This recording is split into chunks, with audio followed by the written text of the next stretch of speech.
Et vous êtes de Paris.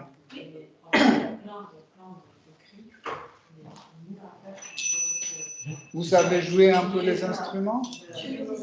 Ah, bah tu... c'est ça? J'ai vu à... Vous voulez essayer? Bah, tu montres?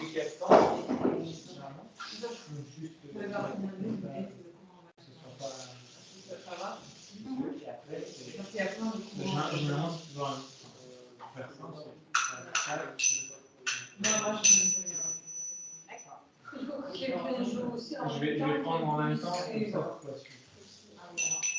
Ok.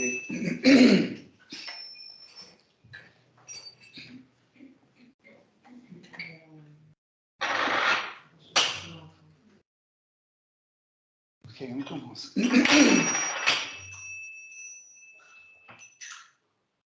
Namo Vishnu Padaya Krishna Krishna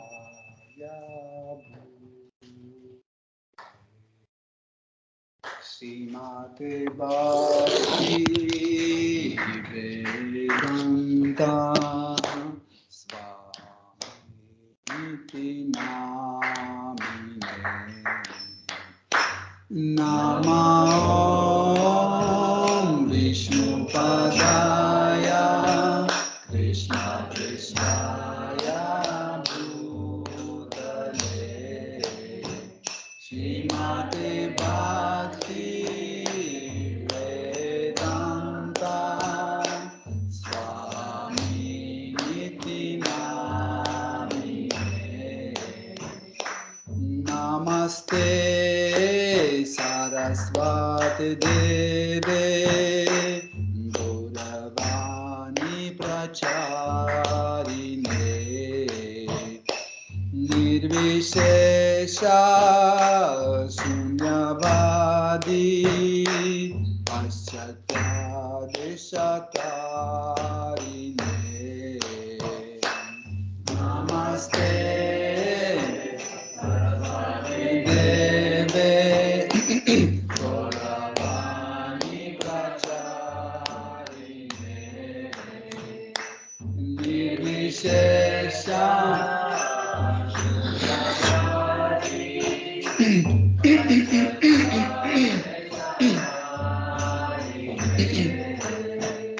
Shri Krishna Chaitanya Prabhu Nityananda Shri Advaita Gadadhara Shivasadi Gaura Bhakta Vrinda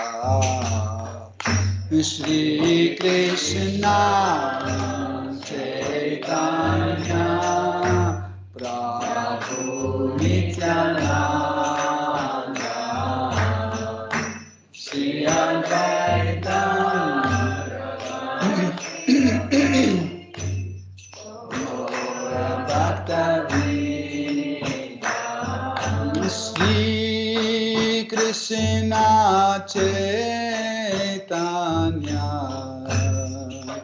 Prabhu Nityananda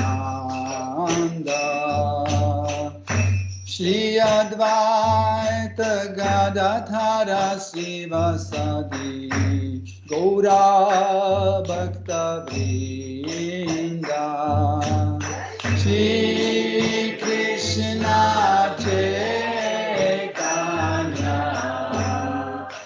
Prabhu Nityananda Shri Advaita Gadadhara Shivasari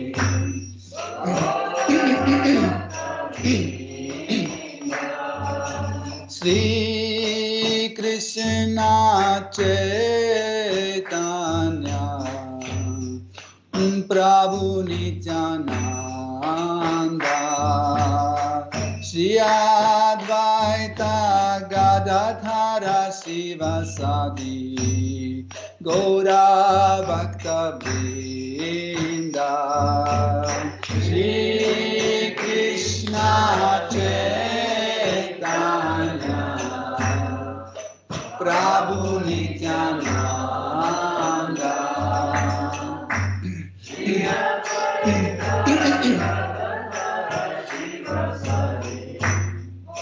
Gaura Bhakta Vrinda Hare Krishna Hare Krishna Krishna Krishna Hare Hare Hare Rama Hare Rama Rama Rama Hare Hare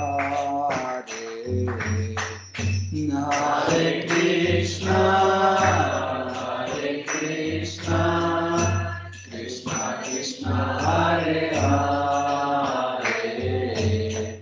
Hare Rama Hare Rama Rama Rama Hare Hare Hare Krishna Hare Krishna Krishna Krishna Hare Hare Hare Rama Hare Rama Rama Rama Hare Hare Hare Krishna Hare Krishna Krishna Krishna Hare Hare Hare Rama Hare Rama Rama Rama Hare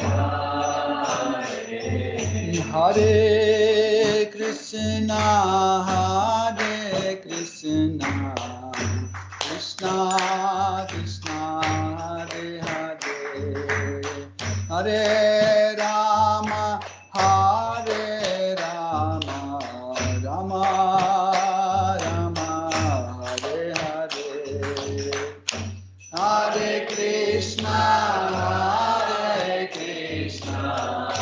Krishna Krishna Hare Hare Hare Rama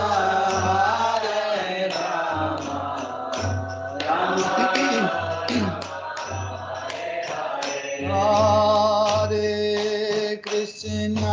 Hare Krishna Krishna Krishna Hare Hare Hare Rama Rama Rama Hare Hare Hare Krishna Krishna Krishna Hare Hare Hare Rama Rama Rama Rama Hare Hare Hare Krishna Krishna Krishna Hare Hare Hare Rama Rama Rama Hare Hare Hare Krishna Krishna Krishna Hare Hare Hare Rama Rama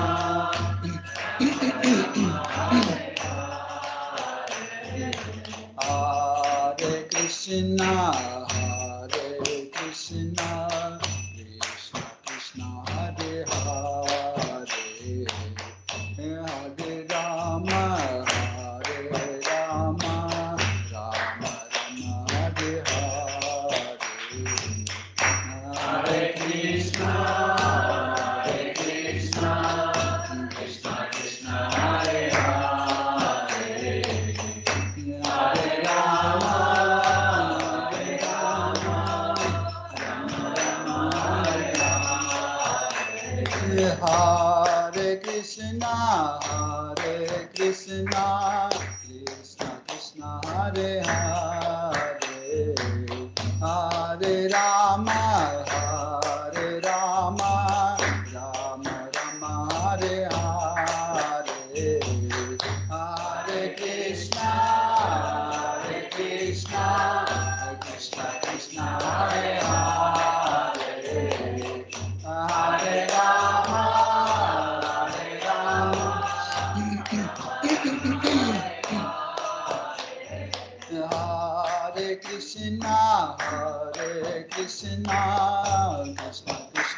Hare Hare, Hare Rama, Hare Rama, Rama Rama, Hare Hare, Hare Krishna, Krishna Krishna, Hare Hare, Hare Rama, Rama Rama, Hare Hare, Hare Krishna, Krishna Krishna, Hare Hare, Hare Rama, Rama Rama, Hare Hare, Hare Krishna, Krishna Krishna, Hare Hare, Hare Rama, Rama Rama,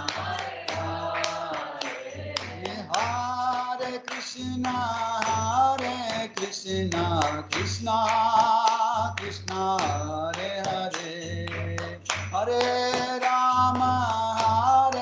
Rama, Rama Rama, Hare Hare, Hare Krishna, Krishna Krishna, Hare Hare, Hare Rama, Rama Rama, Hare Hare, Hare Krishna, Krishna Krishna, Hare Hare, Hare Rama, Rama Rama, Hare Hare, Hare Krishna, Krishna Krishna, Hare Hare, Hare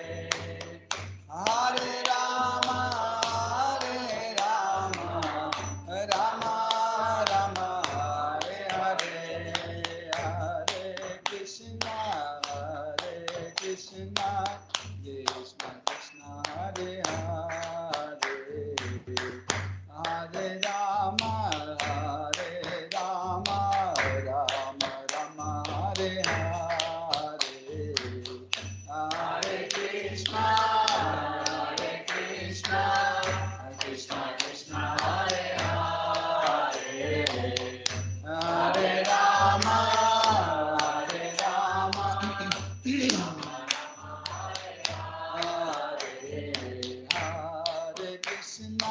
Hare Krishna, Krishna Krishna, Hare Hare, Hare Rama,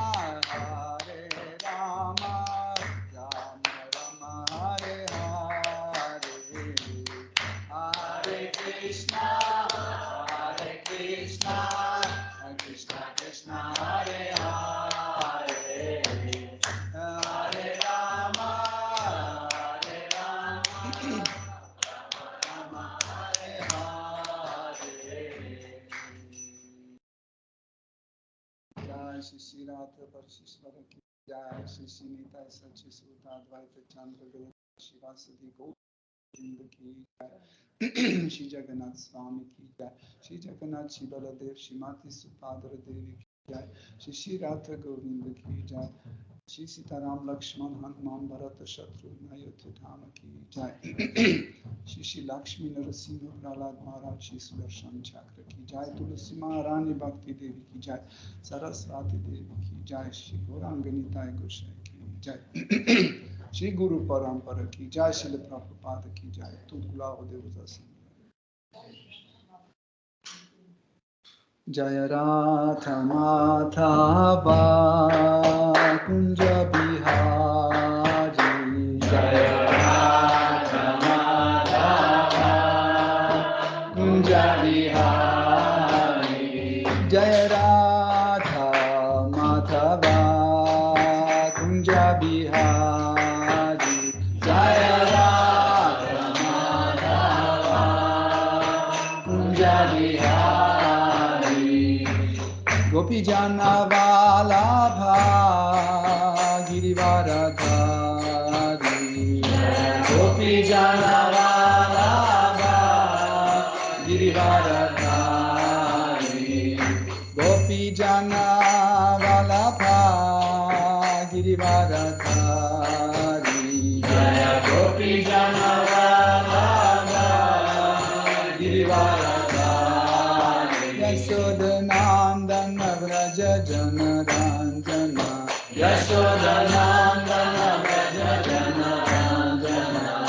Yasodhanandana Braja Janaranjana Yasodhanandana Braja Janaranjana Jamuna Tira Vanachari Jamuna Tira Yamuna Tira Vanachari Yamuna Tira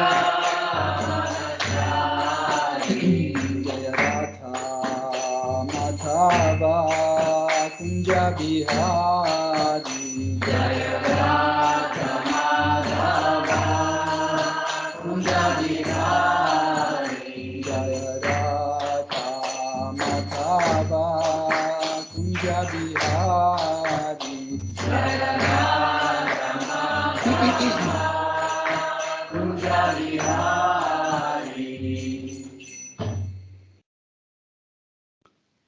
Om Ajnanatirandasya Jananjana Shalakaya Chakshurunmilitam Yena Tasmai Shri Gurave Namaha Shri Chaitanya Manobhishtam Stapitam Yena Bhutale Svayam Rupa Kadamayam Dadati Svapadantikam Vandeham Shri Guru Shri Yuta Pada Kamalam Shri Gurum Vaishnavamscha Shri Rupam Sagrajatam Sahagana Raghunatham Vitam Tam Sajivam Sadvaitam Savadutam Parijana Saitam Krishna Chaitanya Devam Shri Radha Krishna Padam Sahagana Lalita Shri Vishakham Vitamscha Hey Krishna Karuna Sindhu Dina Bandhu Jagatpate Gopesha Gopika Kanta Radha Kanta Namostute Tapta Kanchana Gourangi Radhe Vrindavaneshwari Vrishabhanu Sutte Devi Pranamami Hari Priye Vancha Kalpataru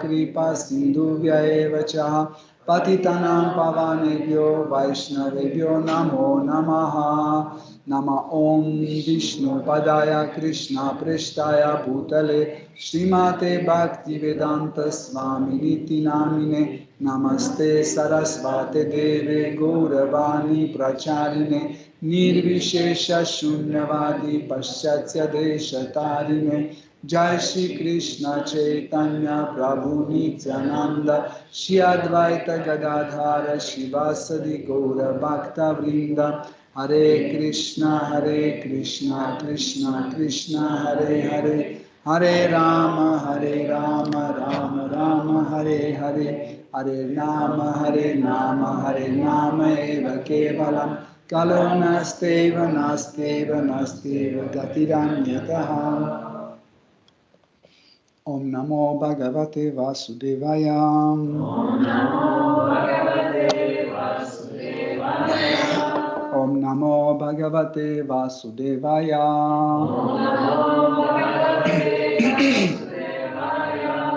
Om Namo Bhagavate Vasudevaya Om Namo Bhagavate Vasudevaya Hare Krishna, chers dévots, nous continuons d'étudier Srimad Bhagavatam. Donc, pour ceux qui ne connaissent pas Srimad Bhagavatam, c'est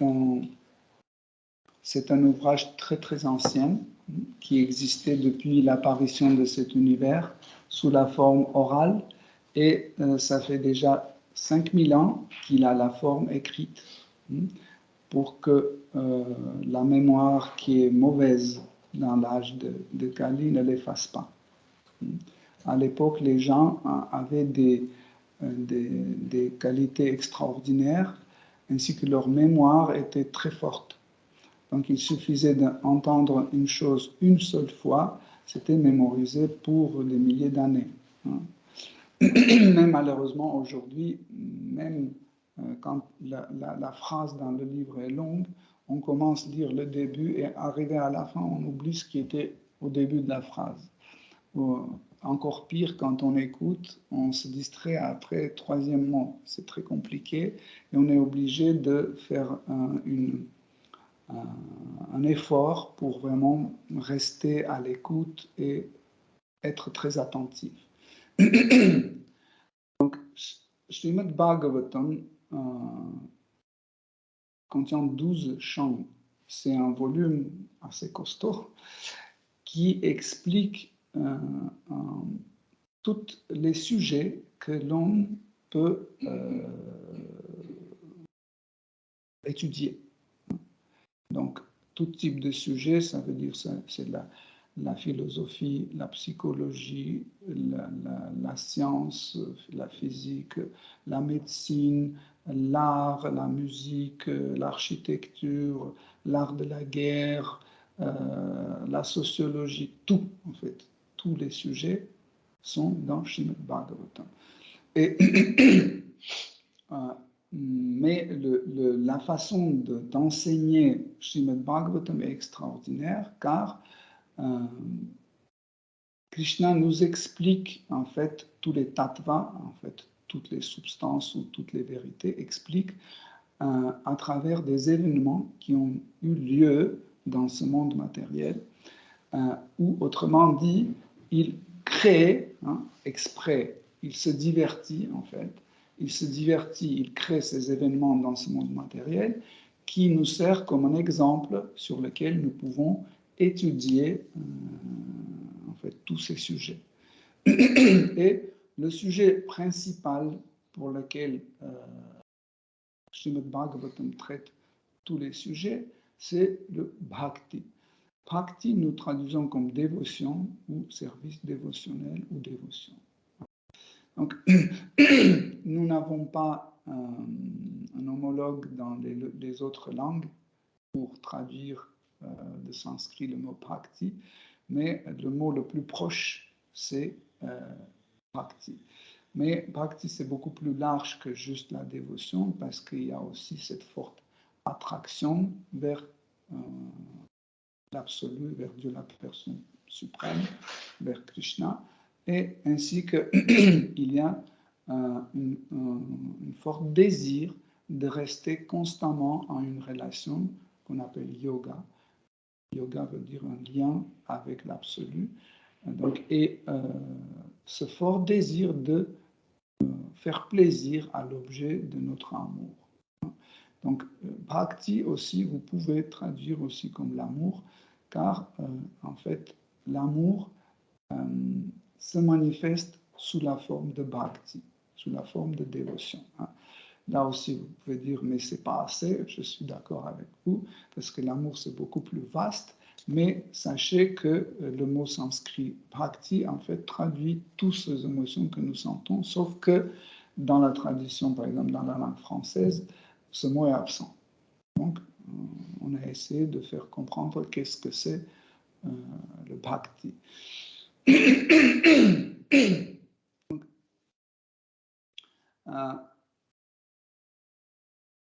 L'absolu, l'idée d'absolu ou le concept d'absolu qui est traité dans Srimad Bhagavatam est présenté assez large.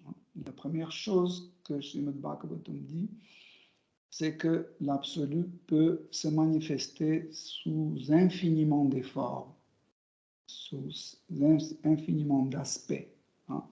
Et les trois aspects les plus connus et les plus répandus dans le monde entier, qui est le plus accessible à notre conscience, c'est l'aspect impersonnel, appelé Brahman impersonnel, où l'absolu ne manifeste en aucun désir, où l'absolu ne manifeste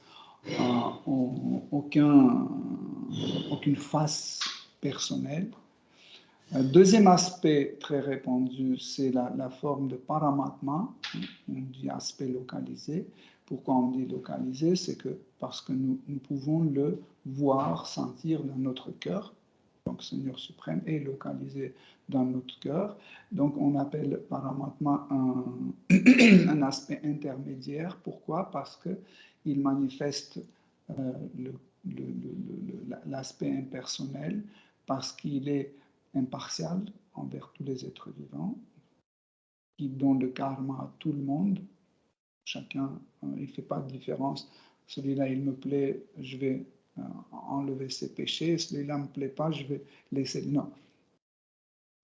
Cette personne est plaisant ou pas plaisant, peu importe. Paramatma est stricte, elle donne le karma à tout le monde. Et d'autre côté, on appelle Paramatma aussi, qu'elle a aussi, elle manifeste aussi le côté personnel en même temps, c'est que elle revit tous les sentiments que chaque être vivant ressent dans toutes les formes. Hein. Quand on dit Dieu connaît tout, Dieu ressent tout, etc., en fait, il s'agit de ce lien que Paramatma, Dieu la personne suprême dans notre cœur, a comme liaison avec tous nos sens. Par exemple, si on touche quelque chose, on sent chaud ou froid, immédiatement, la même sensation que nous revivons est ressentie immédiatement par Paramatma. Ou quand on mange quelque chose, le goût nous dégoûte ou le goût nous plaît, Paramatma revit la même chose. Hein. On peut dire pourquoi il peut éteindre, pourquoi il doit revivre des mauvaises choses. Par exemple, quand nous souffrons, Paramatma souffre avec nous. En fait, elle revit cette souffrance. Ça, c'est une forme très importante pour rester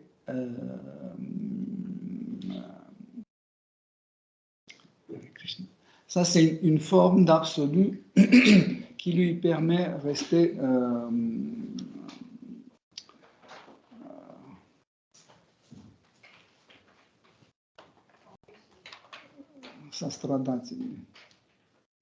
compassionnel. Okay. Si vous ne sentez pas ce que la personne sent, vous ne pouvez pas être compassionné. Pour être compassionné, il faut...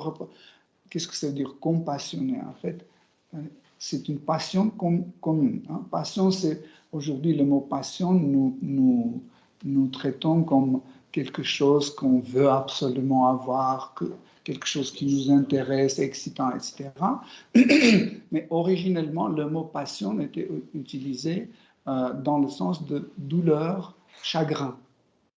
Et, par exemple, vous connaissez dans la tradition chrétienne, il y a le sujet appelé les passions de Christ.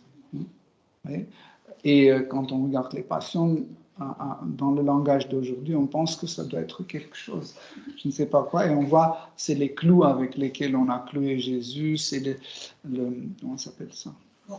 Le fouet avec lequel on a fouetté Jésus, la couronne d'épines, etc. En fait, tout ce qui fait mal et tout ce qui est douloureux. Et on appelle ça passion. Donc, compassionner, ça veut dire partager la passion, partager la douleur. Et Paramatma, en fait, son côté personnel, Paramatma manifeste à travers cette compassion. Même si elle n'intervient pas, mais elle compassion. Ça, c'est très important à comprendre. Mais il y a un troisième aspect aussi, le plus aussi très répandu, qui est accessible à notre conscience, c'est l'aspect Bhagavan, où on traduit Bhagavan aussi comme Dieu, la personne suprême.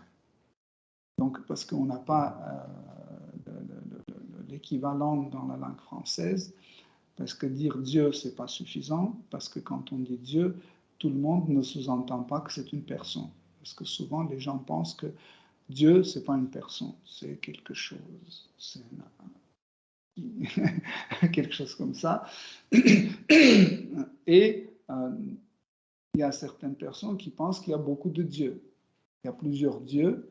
Donc, il y a des petits dieux, il y a plus grands dieux, il y a encore plus grands dieux, il y a des différentes classifications des dieux, etc. Donc, le mot Bhagavan dit qu'il est absolu. Ça veut dire qu'il possède toutes les qualités dans une quantité indéfinie. Ça veut dire, si on parle de la force de l'absolu ou la force de Dieu, donc la force est la plus grande chez lui et sans limite. Si on parle de la beauté du Seigneur suprême, ça veut dire sa beauté est sans limite, hein, et absolue.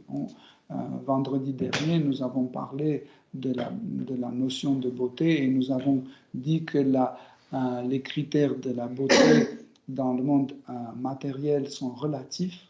Hein. On a donné l'exemple de la mode. comme quoi, par exemple, dans la mode, il y a quelque chose, une chemise qui est super belle, etc., etc. 2 ans, elle n'est plus à la mode, elle est moche. Tandis qu'elle n'a rien changé, c'est exactement la même chemise, mais aujourd'hui, elle est plus belle. Pourquoi? Si elle est belle, elle doit rester belle. Comment elle peut devenir moche si elle était belle? Vous comprenez? Et après 3 ans, 4 ans, après, la mode revient et elle devient de nouveau belle. Donc, ça veut dire que ce sont des critères relatifs. Hein. Pourquoi cette dualité est présente dans le monde matériel. Tandis que la beauté dans le monde spirituel, c'est la beauté qui est répandue par Seigneur suprême, par l'absolu. Et cette beauté a ses critères inconditionnels. Donc, si la chose est belle, elle est belle. C'est fini. Elle est belle ici, elle est belle dans la cuisine, elle est belle dans le métro, même si vous la plongez, je ne sais pas, au fond de l'océan, cette chose va rester belle. Pourquoi? Parce que c'est absolu. Donc, pour l'homme qui est habitué aux choses temporaires dans ce monde matériel, c'est très difficile à accepter la notion d'absolu. Par exemple, quand on dit « nous ne sommes pas ce corps, nous sommes une âme, et l'âme est éternelle ». C'est quoi éternel? Parce que nous n'avons pas un équivalent. Hein. Le téléphone n'est pas éternel, les fleurs ne sont pas éternelles, mon frère n'est pas éternel, mes parents sont morts, mon chien est mort, etc. Donc, rien n'est éternel. Donc, pour nous, c'est difficile à comprendre l'absolu. Pourquoi? Parce qu'on n'a pas cet équivalent. Mais dans le processus de réalisation de soi, dans le processus de réalisation de soi qui commence par Sambandha Jnana, donc nous avons aussi vendredi soir, nous avons traité ce sujet et nous avons dit qu'en fait, Sambandha Jnana, c'est une connaissance sur la perception de nous-mêmes, perception de soi et perception de l'absolu. Et dans Sambandha Jnana, nous comprenons que, en fait, cette perception de moi et la perception de l'absolu sont liées. Nous ne pouvons pas percevoir Dieu sans percevoir qui nous sommes nous. En fait, ces deux choses, on perçoit en même temps. Si vous enlevez un ou enlevez l'autre, ça sera fautif et ça sera incompréhensible. Il y aura des fautes. Par exemple, si on enlève les êtres vivants et on dit Dieu existe, les êtres vivants n'existent pas. Donc il y a certains concepts comme ça.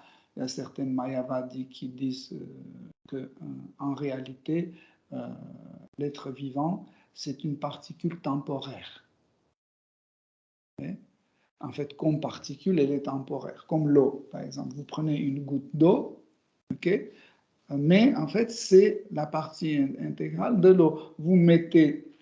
Si vous remettez cette goutte dans l'eau, elle n'existera plus comme la goutte.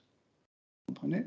Donc, il y a aussi cette spéculation sur le sujet. Mais le concept de Bheda Bheda dit que quand cette goutte revient dans l'eau, elle reste dans l'eau, mais sans perdre son identité. Son identité est toujours conservée. Okay? Donc, nous sommes en train d'étudier l'épisode où les 10 fils de Prachinabarhishat, roi Prachinabarhishat, 10 fils de roi Prachinabarhishat, sont allés au bord du lac pour faire la méditation. Pourquoi? Parce que leur père leur a demandé se marier et donner la possibilité que les autres vivants, des autres êtres vivants, reprennent les corps humains pour qu'ils puissent se mettre sur le chemin de la réalisation de soi pour atteindre l'absolu. Pourquoi le corps humain? Parce que nous avons 8 400 000 espèces d'êtres vivants, parmi lesquels il y a seulement 400 000 êtres vivants humains. Et seulement la forme humaine qui nous permet d'atteindre l'absolu. C'est très difficile pour un chien ou pour un chat ou pour, je ne sais pas, pour une goutte d'eau ou pour un papillon se mettre sur le chemin de réalisation de soi. Pourquoi? Parce que leur mental et leur intellect sont limités. En fait, ils sont limités par leur forme. Toutes ces formes sont facilement excitées. Par exemple, l'homme, il peut en fait retirer son attention de certaines choses pour penser autre chose. Par exemple, pendant la guerre, quand il y a, je ne sais pas, on se tue, etc., quelqu'un peut s'arrêter une minute et penser autre chose. Pourquoi? Parce qu'il peut couper ses sens de l'objet de sens. Okay? En fait, c'est une priorité de la forme humaine.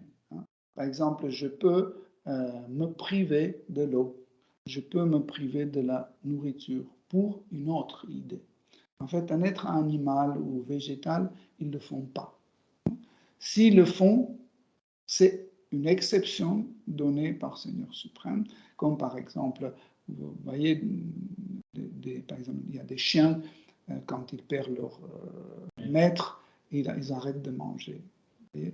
Ça veut dire qu'il y a une partie de leur intelligence qui est un peu plus, qui dépasse un peu plus leur forme. Okay? C'est des cas vraiment rares. Parce que vous ne pouvez pas dire que tous les chiens sont comme ça. C'est vraiment exceptionnel. Le maître est mort, le chien ne s'aperçoit pas. Il va avec quelqu'un d'autre, il mange, et pas de problème. Mais l'homme, il peut couper le lien avec de ses sens et des objets de sens. Ça, c'est une capacité qui nous permet de se détacher de notions que je suis ce corps et penser je suis une âme. Et tout le monde est convaincu que je suis ce corps et quand ce corps sera détruit, je serai détruit, je n'existerai plus. Mais l'expérience montre que ce n'est pas comme ça. Par exemple, les gens qui ont eu la mort clinique, quand le corps était complètement détaché de corps subtil, le corps grossier était détaché de corps subtil, ils ont vu qu'ils continuent à vivre malgré le fait que le corps grossier est allongé, sans bouger, etc. Donc, vous voyez immobile, tandis que vous continuez à bouger, à agir, etc. Ça, c'est un phénomène extraordinaire. Et après, quand ces gens reviennent dans leur corps grossier, ils essaient d'expliquer ça à tout le monde et tout le monde dit « Ah non, ça c'est n'importe quoi, tu étais en train de rêver ou un truc comme ça ». Donc nous avons des millions de cas comme ça, ce n'est pas quelque chose de rare, ça arrive souvent. Chaque année, on a des centaines de personnes qui passent par la mort clinique et ils peuvent prouver en fait ce phénomène que nous sommes différents de ce corps. Mais ne pensez pas que les chiens et les chats n'ont pas la mort clinique. Ils passent aussi la mort clinique. Ça leur arrive aussi. Par exemple, des fois, les souris peuvent, quand ils voient le chat devant eux, ils peuvent tomber comme ça, et ils vont faire mort clinique un petit moment. Mais après, quand ils reviennent, ils ne savent pas qu'est-ce que c'est parce qu'ils n'arrivent pas, en fait, à aller plus, ils ne peuvent pas dépasser les limites de leur intelligence pour accepter qu'ils sont quelque chose de différent de ce corps. Donc, quand les 10 fils de roi Prachinabarhishat, on les appelle les Pracheta. Donc ces 10 Prachets sont arrivés au bord du lac ils se sont préparés pour rentrer dans la méditation, Seigneur Shiva a vu leur attention et il a voulu les aider. En fait, Seigneur Shiva, c'est une autre forme de l'absolu.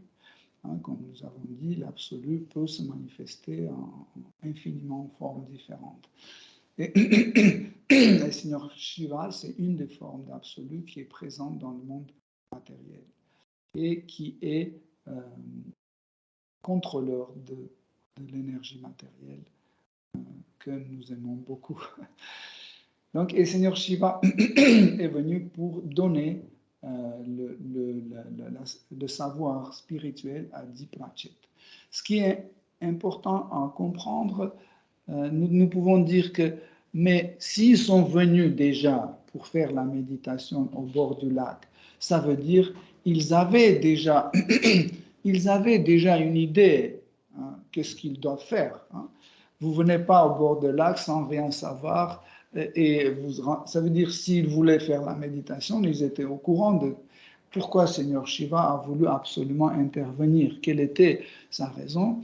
En fait, la raison, c'est que souvent, sous l'idée de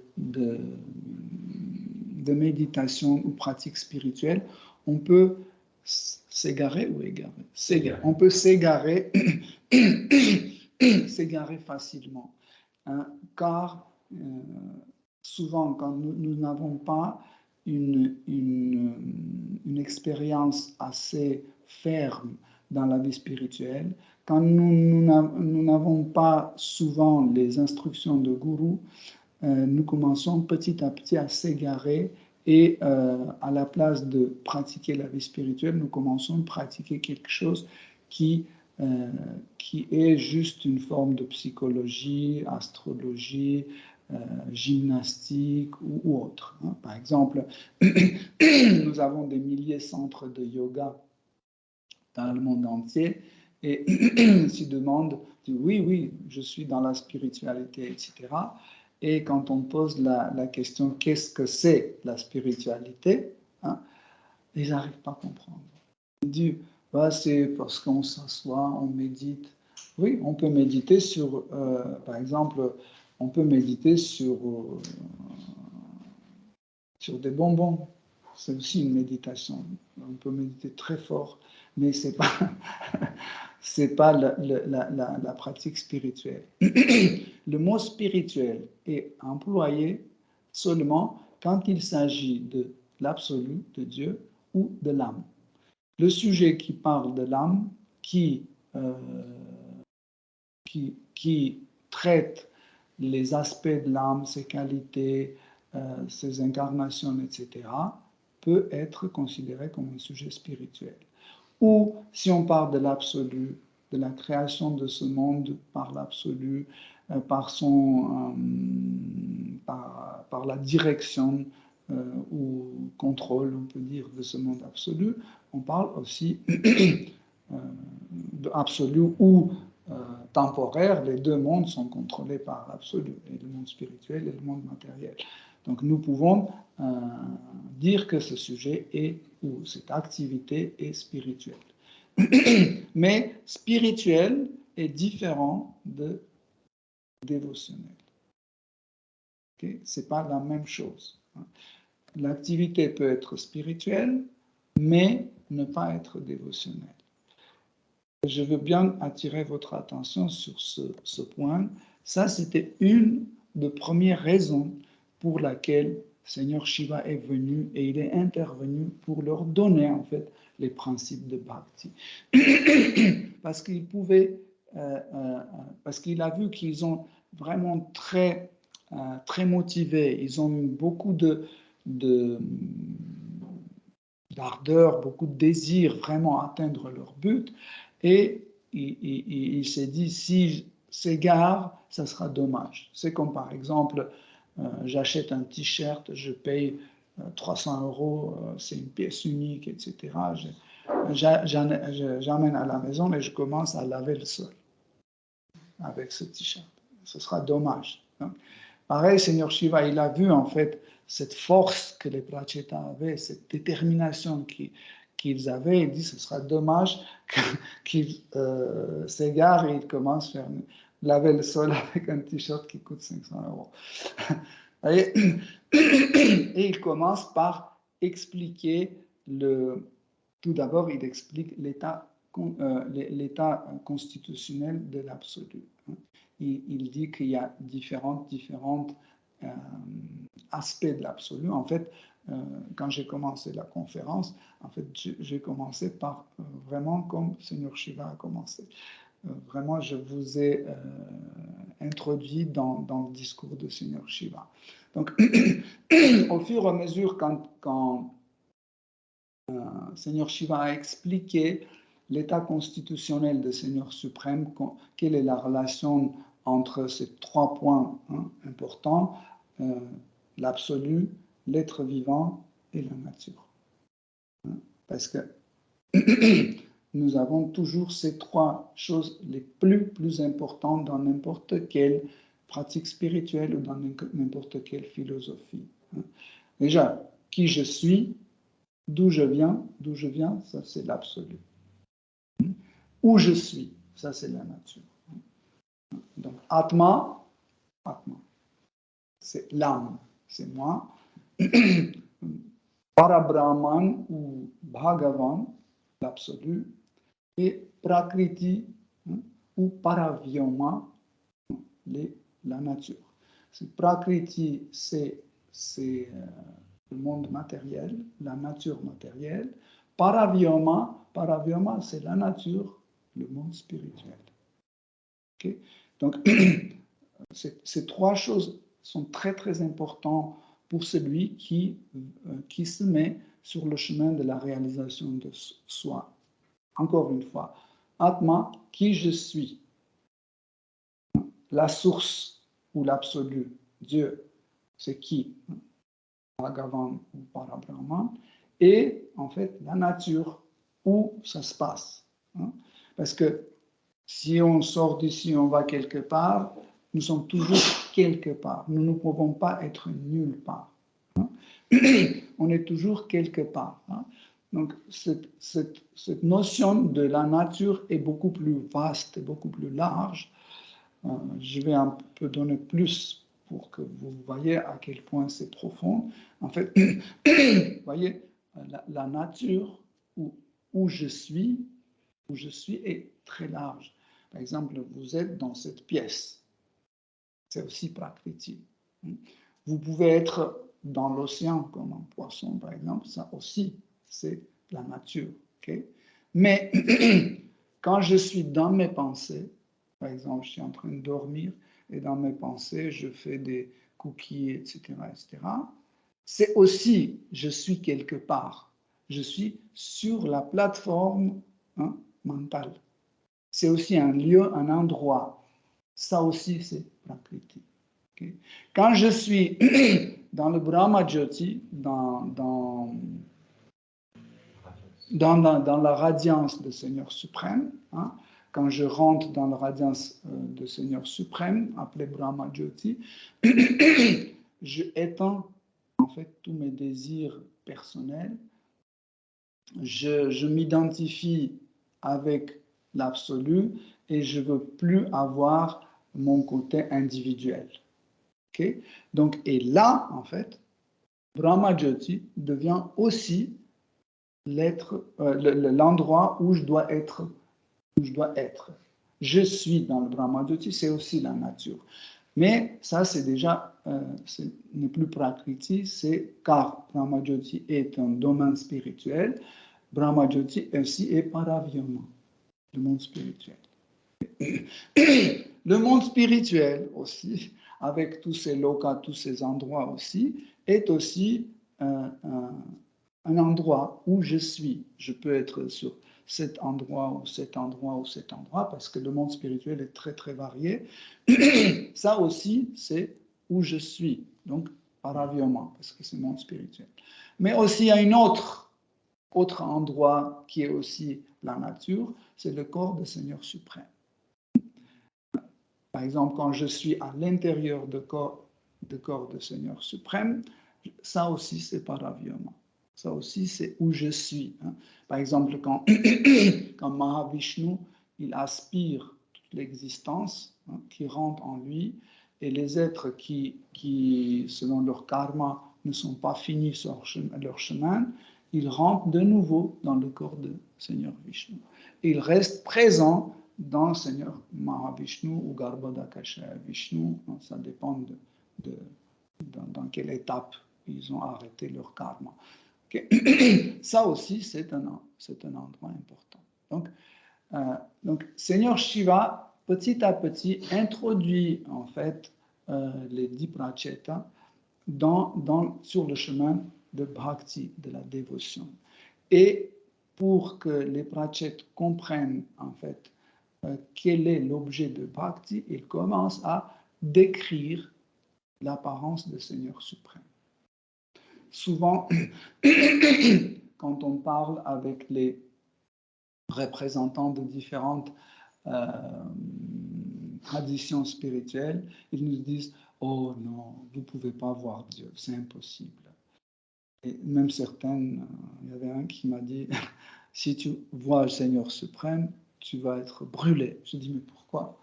C'est comme ça, tu ne peux pas tenir le coup, tu vas être détruit. » J'ai dit « Mais lui-même, pourquoi il va me détruire ?» Donc il y a plein de spéculations. Par exemple, dans l'islam, ils disent que c'est impossible. Donc, on ne peut pas voir Seigneur suprême. Ce qui est intéressant, c'est que dans l'islam, il y a un mélange entre personnalisme et impersonnalisme. Par exemple, comme État constitutionnel, Allah est comme quelque chose qui existe ou quelqu'un qui existe, mais qui n'a pas de corps, qui n'a pas d'endroit pour vivre. On le décrit un peu comme Brahman impersonnel.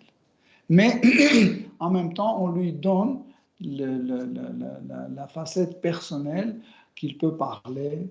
Il dit dans le Coran, il dit que je suis ton Dieu, je suis très jaloux, je vais te punir, mais si tu es sage, je vais te donner ceci et cela, tu vas être dans le paradis, tu vas avoir des filles vierges, etc. Il promet plein de trucs.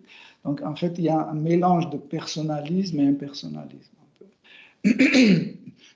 Pour les chrétiens aussi, ils ont, car leur pratique s'arrête quelque part, en fait, la réalisation définitive, la réalisation arrive jusqu'à un point où ils ne peuvent pas aller plus loin, donc l'absolu s'arrête sur l'idée de Dieu Père.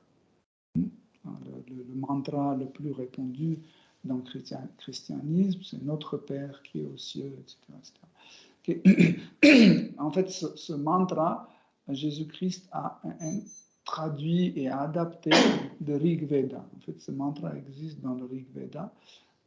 Quand Jésus-Christ était en Inde, où il a étudié les Védas, en fait, il a amené il a donné ça comme un mantra le plus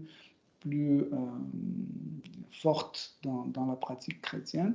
Et on a parlé ces 3 choses, Atma, Bhagavan et Prakriti, la nature.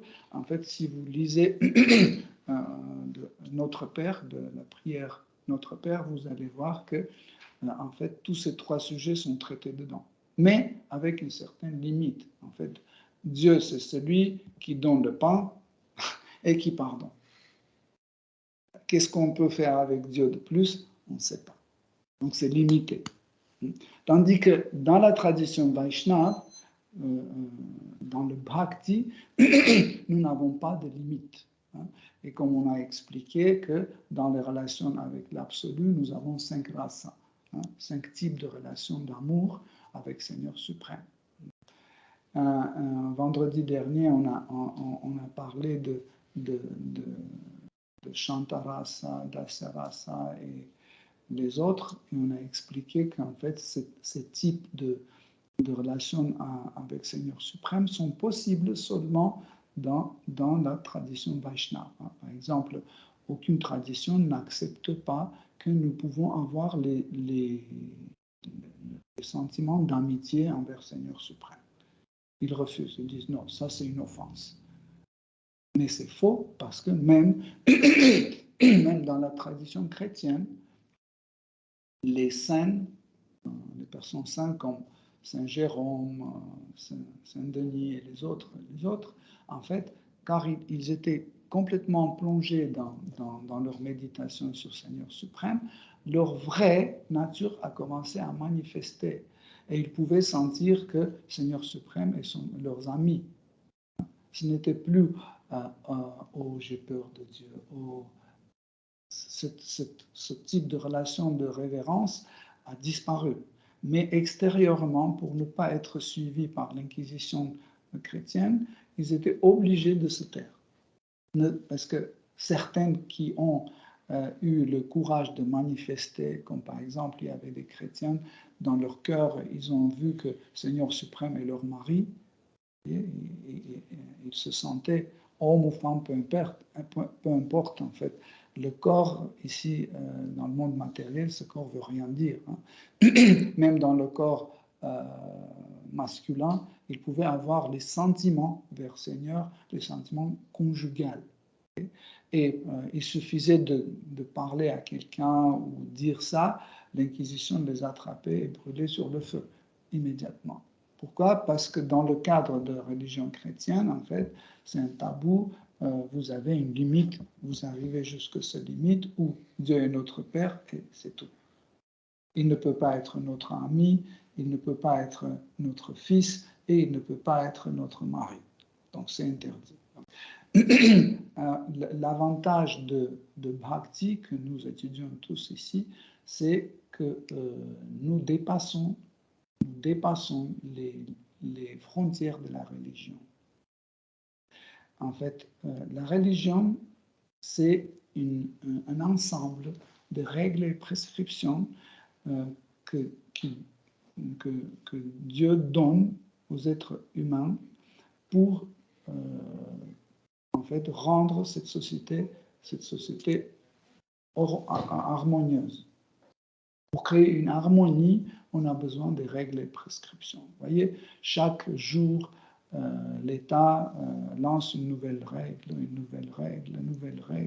et chaque fois ça ne marche pas, on change les règles, et maintenant c'est comme ça, Depuis X temps, depuis le temps de César, chaque fois on change des règles, et on change, mais la société ne prospère pas.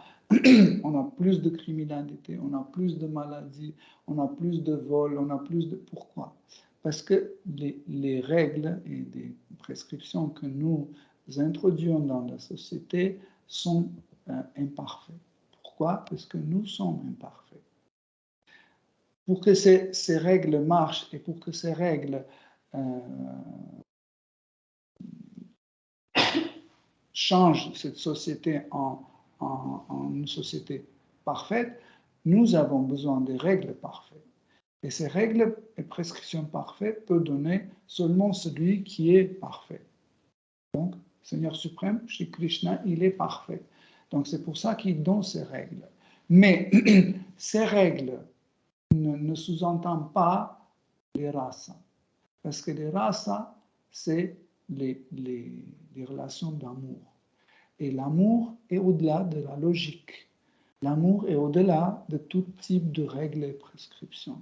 Je ne peux pas vous prescrire, vous devez aimer Dieu. Vous pouvez recevoir une ordre comme ça.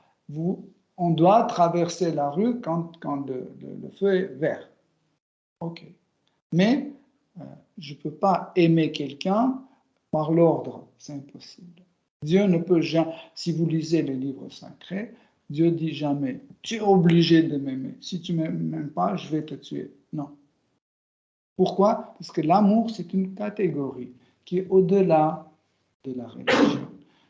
C'est pour ça que tout ce que nous étudions ici, ce n'est pas dans le cadre de la religion. Même si on étudie, comme on a dit au départ, on étudie la religion, la science physique, astronomie, psychologie, etc., nous étudions ça en comparaison avec Bhakti, avec Prema, l'amour. Parce que ce qui nous intéresse en réalité, c'est l'amour pour Dieu. C'est la chose la plus précieuse. Car si vous analysez votre vie, vous allez voir que la chose la plus précise, sans laquelle rien n'aboutit, c'est l'amour. Par exemple, deux personnes qui veulent vivre ensemble en paix, ils doivent s'aimer. N'est-ce pas? Si on ne s'aime pas, on ne peut pas vivre ensemble. Okay? Si je mange, je dois aimer cette chose. Sinon, je ne vais pas manger. N'est-ce pas? Pour porter quelque chose, je dois aimer cette chose pour porter. Toujours l'aspect de l'amour, même si il est appliqué dans des situations un peu bizarres, même dans la mort, l'amour doit être présent. Parce que si vous aimez, c'est facile à mourir. Si vous n'aimez pas, c'est très difficile à mourir. C'est pour ça que nous étudions Prema, nous étudions l'amour, qui est la chose la plus importante dans l'existence. Tous les concepts existentiels se basent sur quelque chose, mais nous, les Bhaktas, la tradition Vaishnava, on se base sur le principe de Bhakti, qui est la forme de manifestation de Prema, de l'amour. Okay? Mais pour aimer quelqu'un, il faut le connaître. Vous ne pouvez pas aimer quelqu'un que vous ne connaissez pas. Vous allez me dire, bien sûr, je suis d'accord l'aimer, mais il est comment? Donc, décris-moi. Donc, et Srimad Bhagavatam est en train de décrire le Seigneur suprême pour que nous puissions avoir une idée, une perception de Dieu pour avoir certains sentiments. Sans avoir la perception de Dieu ou de l'absolu, nous ne pouvons pas manifester des sentiments. Vous comprenez? Pour manifester un sentiment, il faut connaître l'objet de notre amour. Et pour ce but, Seigneur Shiva a commencé à décrire l'apparence du Seigneur suprême. Et ça fait déjà une dizaine de conférences, on ne parle que de l'apparence du Seigneur suprême. Vous allez trouver nulle part la description aussi détaillée des différentes formes de Seigneur suprême dans les traditions comme chrétiennes ou musulmanes ou bouddhistes ou autres. Par exemple, dans la tradition chrétienne, seule description, c'est un vieil homme avec les cheveux blancs, longs, assis sur le nuage. C'est tout. Est-ce que c'est suffisant? Même si j'accepte qu'il est un vieillard, Dieu, bientôt il va mourir, je vais poser la question, qu'est-ce qu'il fait sur le nuage? Il est tout le temps assis sur le nuage? Ils disent oui. Il ne se lève pas debout, il ne se met pas debout? Non, il est assis tout le temps. Ce n'est pas Dieu. Dieu, c'est absolu. C'est une existence absolute. Dans l'absolu, on doit avoir tout. On doit avoir toutes les émotions. Est-ce que ce Dieu vieillard, est-ce qu'il rigole de fois? Est-ce qu'il sourit? Non. Ce n'est pas la religion. La religion doit être comme ça. On doit tous être comme ça. Et Dieu est toujours comme ça. Il est toujours fâché. C'est absurde. Il n'est pas absolu. Parce que Dieu, il doit être absolu. Il doit avoir tout type de sentiments en lui-même. Sinon, il n'est pas absolu. Voyez? Pour cette raison, Srimad Bhagavatam décrit différentes manifestations de Seigneur suprême. Donc, par exemple, à un moment, Seigneur Shiva décrivait la forme de Seigneur suprême, de Seigneur Vishnu à 4 bras. Mais ça ne veut pas dire que il est limité à 4 bras. Le Seigneur suprême peut manifester 6 bras, 10 bras, 1 million de bras, mais il peut manifester aussi 2 bras comme Krishna. Et chaque forme a son nom, parce que le nom traduit le contenu de cette forme. Le mot Krishna, c'est extraordinaire. Krish, la partie Krish, veut dire l'énergie d'attraction qui attire, comme un aimant qui qui nous attire. C'est Krishna, c'est l'état de félicité. Krishna. L'état d'ananda, de félicité. Ensemble, ça veut dire c'est cette attirance, hein, quand on est attiré par Krishna, cette attirance nous offre en fait cette félicité extraordinaire, cette émotion de plaisir extraordinaire. C'est pour ça qu'il est Krishna. Le mot Krishna veut dire aussi foncé, noir, foncé. C'est pas vraiment noir, c'est comme on disait, c'est un indigo. Je ne sais pas si vous connaissez ça. C'est un noir indigo. Il a une teinte bleutée. Okay. Mais il a les cheveux longs, clés, noirs. Mais il y a d'autres formes, infiniment de formes, comme par exemple la forme de Kapiladev, le fils de Devahuti. Krishna est venu avec la peau claire et les cheveux blonds, les yeux bleus, ouais, complètement différents. Et pourquoi? Si vous vous souvenez, nous avons donné l'exemple de Srimad Bhagavatam que le fidèle de Dieu voit Seigneur suprême dans la forme dans laquelle il veut la contempler. Donc Seigneur prend cette apparence dans laquelle son fidèle veut le contempler.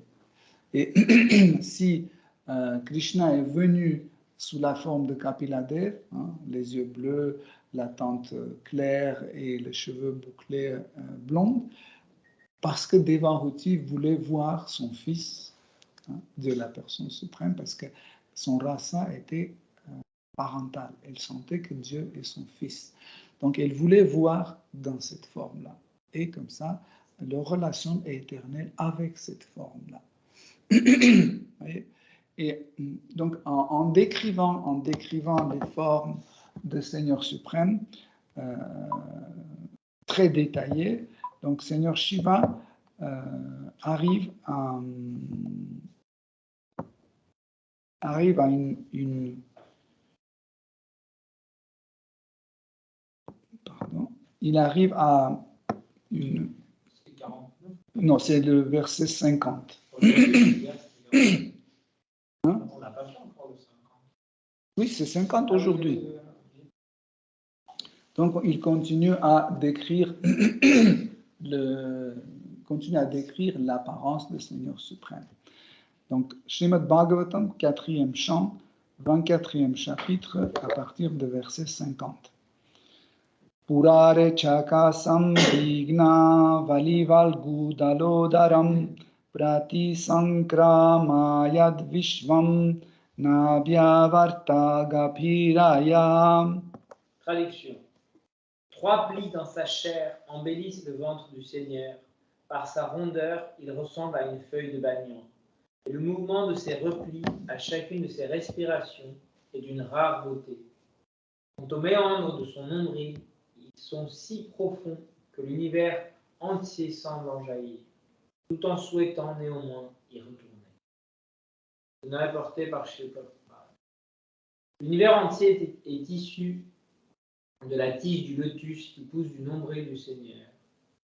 Et c'est sur la fleur de ce lotus que Brahma s'assied pour tout créer. Le nombril du Seigneur est si profond et sinueux qu'il semble que l'univers tout entier souhaite à nouveau y retourner, attiré par la beauté du Seigneur. Son nombril et les replis qui forment la chair de son ventre accroissent sans cesse la beauté du corps du Seigneur. Les détails relatifs à sa beauté révèlent tout particulièrement qu'il est la personne suprême. Les impersonnalistes ne peuvent apprécier la grâce de son corps que dépeignent ses prières de Shiva. Bien que les impersonnalistes soient toujours absorbés dans le culte de Shiva, ils ne peuvent pénétrer le sens de ses prières qui glorifient les traits physiques de Vishnu. Ce dernier est d'ailleurs qualifié de Shiva Vilinchi Nutam, qui fait référence au 11e chant, 5e chapitre, verset 33. Car Brahma et Shiva lui vouent sans cesse leur adoration. Donc,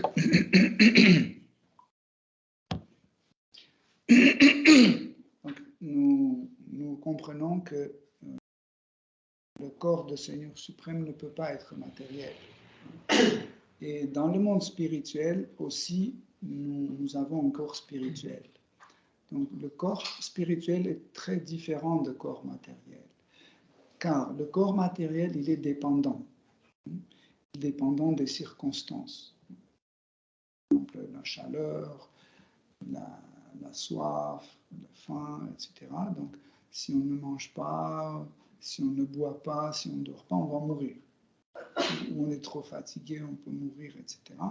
Donc, chaque chose finit par la mort, par l'arrêt d'existence, entre guillemets. Mais l'âme, c'est une énergie éternelle, donc elle n'apparaît jamais, elle ne disparaît jamais, elle est éternellement présente, elle existe toujours. Donc, mais pour rentrer en contact avec les autres âmes et pour manifester son identité, l'âme a besoin d'un corps. Par exemple, si je suis un musicien, sans mon corps, je ne peux pas manifester. Je dois je sais pas, jouer mon violon, piano, etc. Si je suis artiste peintre, je dois avoir mon corps, mes bras pour dessiner, etc. Si je suis un cuisinier aussi, j'ai besoin de... Donc chacun a besoin d'un corps. Ou imaginez que vous êtes venu écouter la conférence et moi je ne suis pas là. En fait, je suis là, mais vous ne me voyez pas. Pourquoi? Parce que je n'ai pas manifesté un corps. Donc la relation sera très compliquée. Mais maintenant, c'est facile. Vous me voyez, vous dites, ah, lui, il dit ça, lui, il dit ça. Donc, c'est plus facile l'échange. Hein, le relationnel est beaucoup plus facile quand on a un corps. Et cela est valide aussi pour le monde spirituel. Dans le monde spirituel, c'est pareil.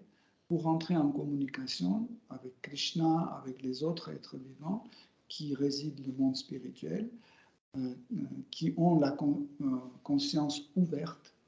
En fait, nous avons dit pendant la conférence que le corps matériel limite certaines formes, surtout limite la diapason de notre conscience.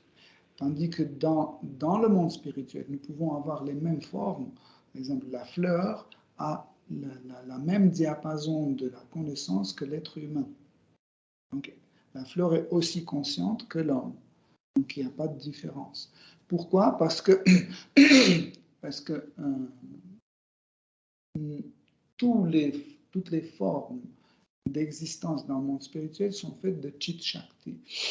Même le corps de Seigneur Krishna, le Seigneur suprême, dans le monde spirituel se manifeste à travers de cette énergie appelée Chit Shakti. Chit Shakti, c'est une variété de Samvit Shakti. Samvit Shakti, c'est l'énergie de la connaissance ou de conscience qui a infiniment de formes, infiniment d'aspects. Et Chit Shakti, c'est un aspect de Samvit Shakti qui nous permet en fait transmettre le contenu à travers la forme.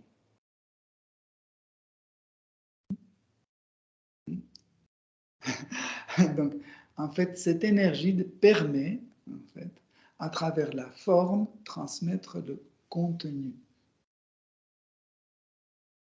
Okay? Donc, si vous voyez une forme, en regardant cette forme, tout de suite, vous recevez, en fait, ce qui cette personne a en lui-même. Okay? C'est une manifestation de la nature. Et dans le monde spirituel, ce corps est appelé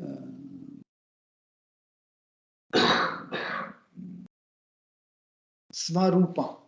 Donc, le mot rupa en sanskrit signifie la forme, mais nous n'avons pas vraiment cet équivalent dans les autres langues aussi. Pourquoi?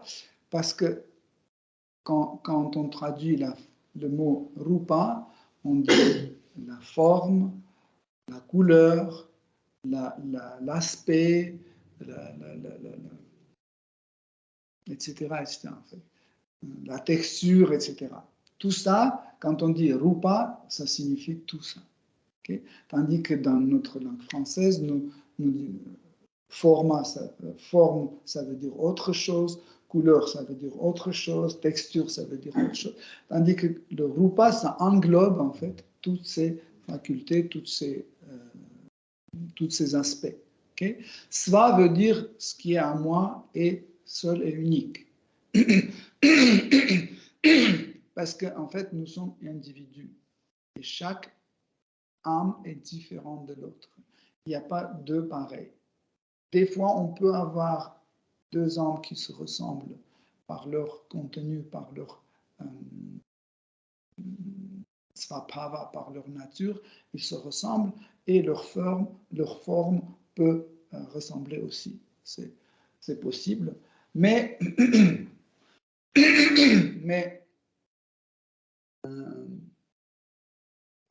quand même, il y a toujours une petite différence parce que 100% égal, ça n'existe pas.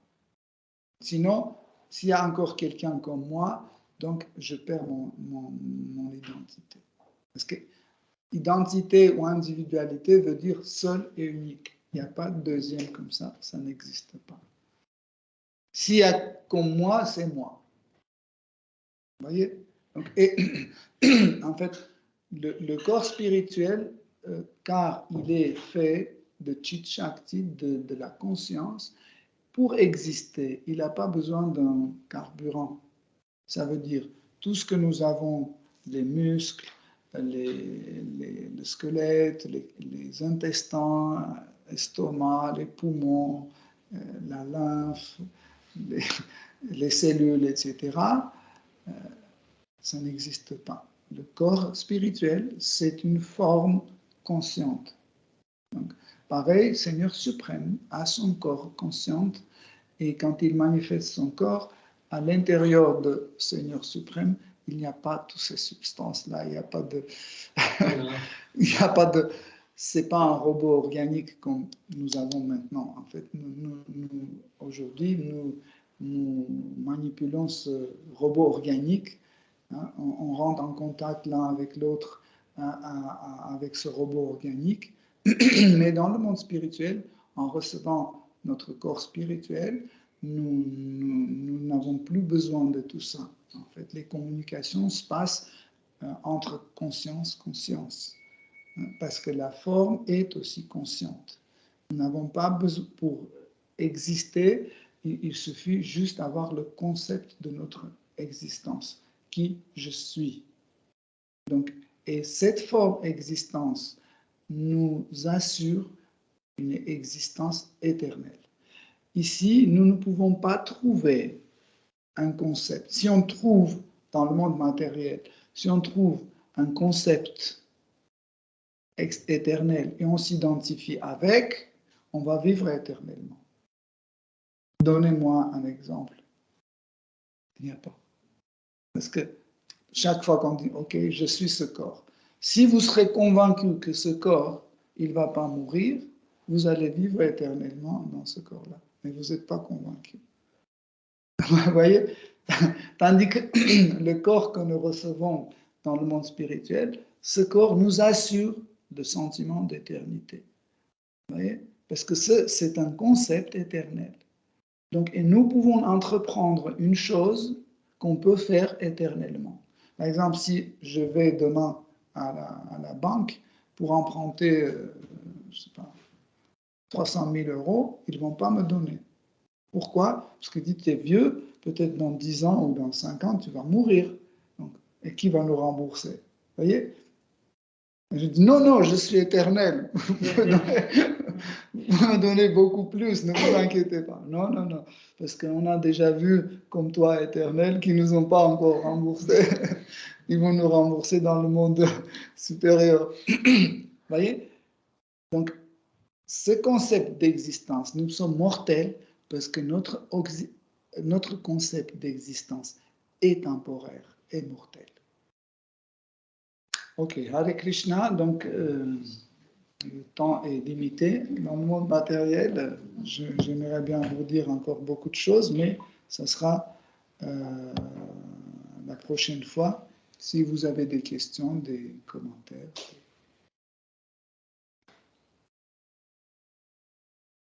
À propos de Svarupa, Mhm. j'ai entendu une traduction un peu plus. Rupa, c'est assiette. Sva, le même. Svarupa, sentir dans mon assiette. Voilà. Quand je suis dans le corps Svarupa, je suis dans mon assiette. C'est un peu. Qu'est-ce que vous pensez? Non, en fait, par l'idée, bien sûr que quand on est dans notre forme, quand nous sommes dans notre forme éternelle, donc bien sûr qu'on se sent dans notre assiette. Mais traduire le mot rupa comme assiette, on ne peut pas. Parce qu'assiette, c'est un objet précis, c'est un concept précis. Mais on peut dire qu'il y a l'idée, mais on ne peut pas traduire comme ça. On peut avoir l'idée de conteneur, rupa comme conteneur, on peut utiliser ça, mais, mais l'assiette, en fait, le mot assiette correspond plus à l'idée de ashraya. Le mot ashraya, en fait, traduit beaucoup plus avec Krishna. Le mot ashraya qu'on traduit plus l'idée de conteneur que rupa. Parce que rupa, c'est les facultés de l'objet. Mais comme conteneur, comme tu as dit l'assiette, le mot qui est plus en sanskrit, c'est ashraya.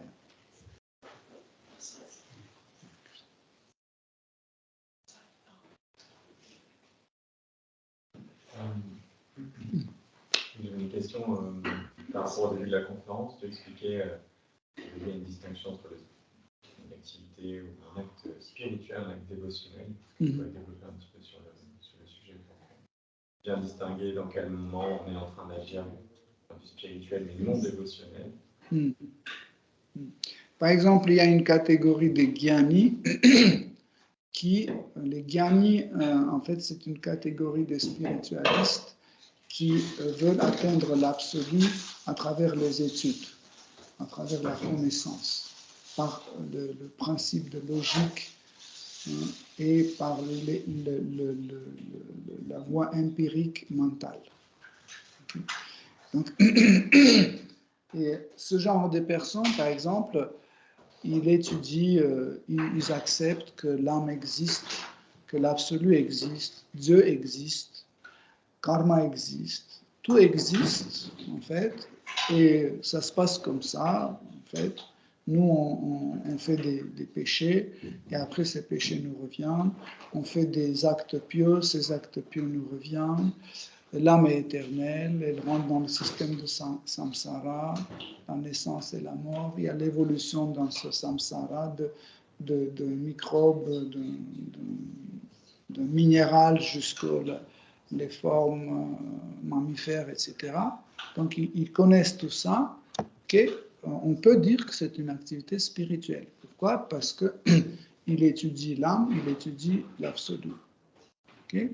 Mais on ne peut pas appeler leurs activités dévotionnelles parce qu'ils ne développent pas l'amour pour Dieu. En fait, il n'y a pas de bhakti. Bhakti ne leur intéresse pas.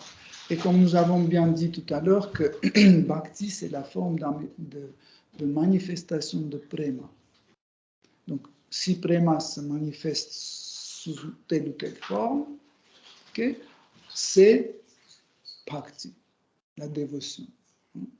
La dévotion sous-entend, par exemple, l'abandon, le service, le désir de lui faire plaisir, un autre objet d'amour, prendre soin de notre objet d'amour, etc., etc. Donc, tout ça, c'est bhakti. Okay?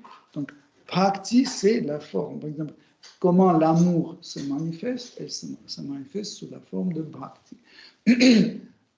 Et quand on n'a pas encore l'amour pour Krishna, mais on entend qu'il y a des telle personne qui aimait Dieu, comme par exemple Haridas Thakur qui aime Dieu, comme Srila Prabhupada qui aimait Dieu, qui aimait Krishna, etc. Cette relation nous plaise. Cette relation nous plaise et on veut aussi, comme par exemple vous regardez quelqu'un qui a une super villa sur une île extraordinaire, vous en possédez pas, mais quand vous le voyez, vous dites ce serait pas mal d'avoir une île aussi, un peu plus petite peut-être, mais je veux bien aussi. Ça veut dire que vous avez un désir d'avoir la même chose. Okay? Mais les Gyani, cette catégorie de Gyani, en fait, parce qu'il y a d'autres catégories de Gyani, mais cette catégorie de Gyani, ils sont spiritualistes, mais ils ne sont pas Bhakta. Pourquoi? Parce que l'amour, le cas d'amour, ne leur attire pas. Par exemple, ils lisent dans Srimad Bhagavatam l'amour de Prahlad Maharaj pour Krishna, pour Seigneur Vishnu, ça ne leur plaît pas. Mais ça ne leur déplaît pas non plus. Ils sont neutres. Ils ont dit, ok, lui il aime, mais ils acceptent tout. Que c'est comme ça, c'est comme ça, c'est comme ça. Même, il y a cette catégorie de Gyani peuvent dire aussi que en fait, Bhakti, c'est la meilleure chose, mais moi, je ne veux pas. À tel point. De dire, moi, je ne veux pas. Bhakti apparaît seulement quand on a le désir de l'avoir. Il n'y a pas d'autre voie. Seul en fait, élément sur lequel Bhakti réagit, c'est le désir. Quand je veux Bhakti, tout de suite Bhakti réagit. C'est faux quand il y a des dévots qui disent oui, je veux tellement avoir de Bhakti, mais Krishna ne me donne pas. Non. C'est parce que je veux autre chose et Krishna me donne cette autre chose. Je veux la connaissance, Krishna me donne la connaissance. Je veux l'austérité, Krishna me donne l'austérité. Je veux le renoncement, Krishna me donne le renoncement. Mais dès que je veux Bhakti, tout de suite je vais le recevoir. C'est faux quand on dit, et on essaie de prouver que nous, on veut Bhakti, mais Bhakti ne vient pas tout de suite, il faut... Non, c'est parce qu'on ne veut pas Bhakti, on veut autre chose. Krishna donne ce qu'on veut. C'est ça la différence. C'est que cette catégorie des gens, en fait, ce type de Gyani, qui ne sont pas Bhakta, ils sont spiritualistes, mais ils ne sont pas Vaishnavas, parce que les Vaishnavas, c'est ceux qui sont attirés, ils sont attirés par Seigneur suprême. Ça veut dire, ils voient cette personne et cette personne leur plaise. Comment tu peux aimer une fille parce qu'elle est belle, parce qu'elle est intelligente, parce qu'elle sourit bien, etc. C'est tout simple. La personne te plaît. Ça, c'est Vaishnava. Ils aiment Seigneur suprême, c'est tout. Pour eux, c'est pas important. Est-ce que c'est lui qui a créé ce monde ou c'est pas lui qui a créé ce monde? Est-ce que c'est lui qui dirige le karma ou il ne dirige pas? Ça ne leur intéresse pas. Le plus important, qu'ils ont cet objet d'amour qui leur plaît. Tu vois? Ils admirent, ils disent « Waouh, comment il est beau! Ah, comment il est intelligent! Oh, comment il est fort! Oh, t'as vu comment il a fait ça! Il a monté la colline Govardhan. Ou il a fermé les yeux et il a éteint le feu dans la forêt. Il a trouvé le fils de son gourou, il l'a emmené chez lui. C'est toujours ce personnage qui plaît. Ça, c'est les Vaishnavas. En fait, prenons par exemple une autre catégorie comme les 4 Kumars. Les 4 Kumars, c'est Gyana qui sont Bhakta. Tu vois, parce que leur objet d'étude, c'est Seigneur suprême. Et cet objet d'étude leur plaise. Au départ, ils n'étaient pas Vaishnavas. Ils étaient juste Gyani, impersonnalistes. Mais ils étaient Gyani. En fait, l'absolu, le point dans l'absolu qui leur attirait, c'était l'aspect impersonnel. Ça ne veut pas dire qu'ils n'ont pas entendu l'aspect personnel. Ils ont entendu, mais ce n'était pas attirant pour eux. Mais au moment quand ils sont allés sur Vaikuntha, même quand ils ont vu Seigneur Narayana, ce n'était pas tout de suite. Mais dès que l'odeur des boutons de Tulasi, qui était mélangée avec l'odeur de Narayana, qui rentrait dans leur nez, dans leur narine, ils ont senti tout de suite qu'il y avait cette attirance très forte. Même pas visuellement, hein, c'était par le nez en fait. Ils étaient captés par l'odeur de Seigneur Narayana, mélangée avec l'odeur de boutons de Tulasi qui ornait ses pieds. Et tout de suite, ils ont devenu personnalistes. Pourquoi? Parce que cet objet d'étude commence à devenir attirant, plaisant. Krish, comme on a dit, Krish, c'est cette attirance, attraction. Tu vois? Et tout de suite, il y avait un changement. En plus, le changement, ce n'était pas seulement le changement dans le cœur. Dans ce verset, Srimad Bhagavatam dit, changement dans le cœur et dans le corps. En fait, le corps aussi a une certaine réaction par rapport à notre perception de l'absolu. Par exemple, quand on devient Vaishnav, automatiquement, ce corps grossier ne contient plus la concupiscence. Pourquoi? Parce que l'objet admiré n'a pas de concupiscence. C'est comme ça. Dans ce cas, est-ce qu'on peut dire que au niveau des spiritualistes, parce qu'ils n'ont pas encore une attraction sincère pour Krishna, ou en tout cas, c'est un goût très faible? Ça dépend parce que en fait, il y a 4 catégories de personnes qui s'adressent à Krishna, comme Krishna explique dans la Bhagavad Gita, mais il y a le 5e. Le 5e, c'est le cas qu'on a décrit. C'est celui qui est attiré par Krishna. Ça veut dire, c'est pas... Non, je ne sais pas. Si je prends mon cas, par exemple, je ne me considérais pas comme souffrant. Parce que j'étais convaincu que je ne souffre pas. Ou par exemple, le plaisir, j'en avais tellement que ça me fatiguait aussi. Mais par contre, la curiosité, je voulais absolument savoir comment il peut attirer tas de personnes. C'est qu'est-ce qu'il a, ce Krishna, qui peut tellement de personnes attirer vers lui, tu vois, ça même, tu vois, au niveau de connaître la vérité absolue, c'était un peu peut-être moins, mais quand j'ai commencé à voir ou connaître la description de Seigneur suprême, comment il est, qu'est-ce qu'il est, etc., là, le reste, ça m'intéressait seulement parce que c'est lui. En fait, par exemple, si j'étudie l'apparition de ce monde matériel, etc., c'est intéressant pour moi parce que c'est Krishna qui fait. Parce que si tu enlèves Krishna, ce n'est plus intéressant. Comme par exemple, la mère regarde comment son enfant fait un truc, hein, et elle est admirative, etc. Pourquoi? Parce que c'est son enfant qui fait. Si c'est un autre, peut-être c'est pas intéressant.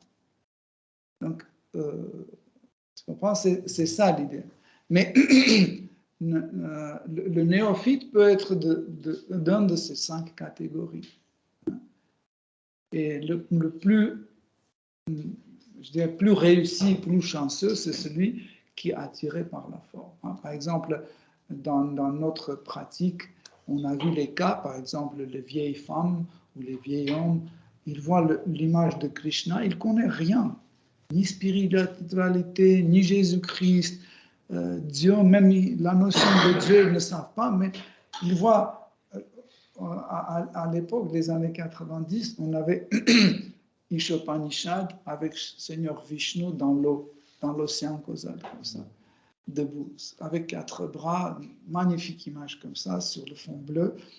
Et une fois, on a montré à une femme,